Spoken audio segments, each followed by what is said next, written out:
I'm okay, I'm fine. Kincana, Kincana, teng neng neng neng neng. Ku menahan rasa sakit, rasa sakit. Few moments later.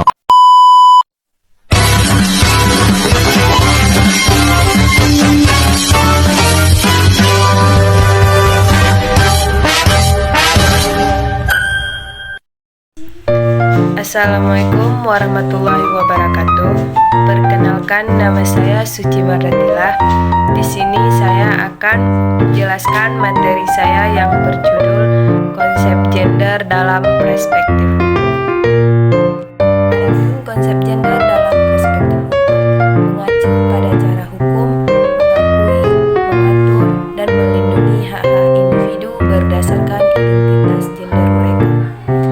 Hal ini mencakup pemahaman bahwa gender bukan hanya tentang kategori biologis, pria dan wanita, tetapi juga mengenai bagaimana individu mengidentifikasi dan mengekspresikan diri mereka secara sosial dan budaya. Adapun cara pandang konsep gender dalam perspektif hukum melibatkan beberapa aspek, yaitu 1.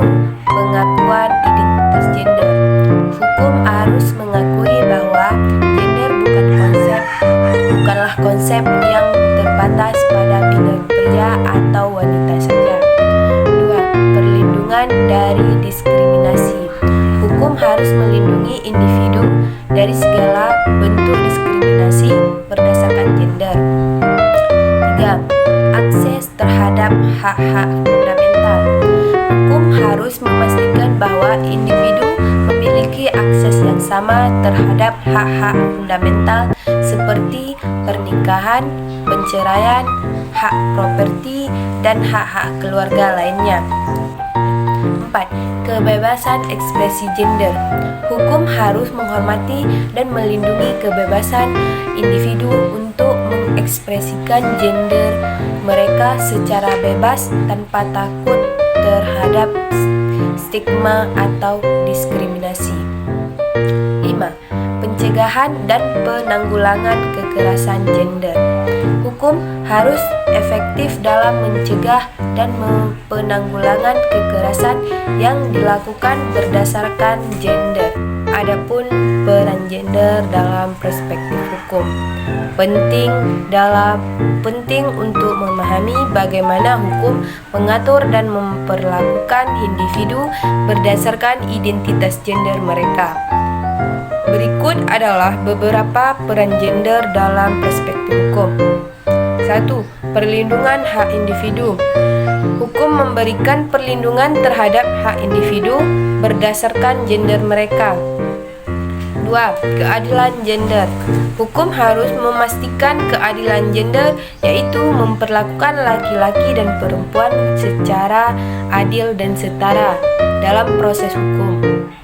3. Penghapusan diskriminasi gender. Hukum harus melindungi individu dari diskriminasi berdasarkan gender, baik dalam hal pekerjaan, pendidikan, maupun hak-hak lainnya. 4. Perlindungan korban kekerasan berbasis gender. Hukum harus memberikan perlindungan khusus bagi korban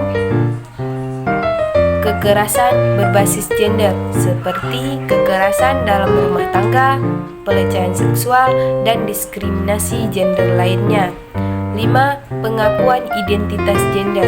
Hukum perlu mengakui identitas gender individu, termasuk hak untuk mengidentifikasi diri sesuai dengan gender yang didefinisikan dan hak untuk perlakuan yang sesuai dengan identitas gender tersebut.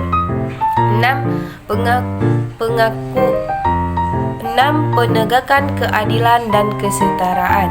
Hukum yang menegakkan prinsip kesetaraan gender dan memastikan bahwa setiap individu tanpa memandang gender memiliki hak yang sama di mata hukum. Hal ini penting untuk mencapai masyarakat yang adil dan inklusif.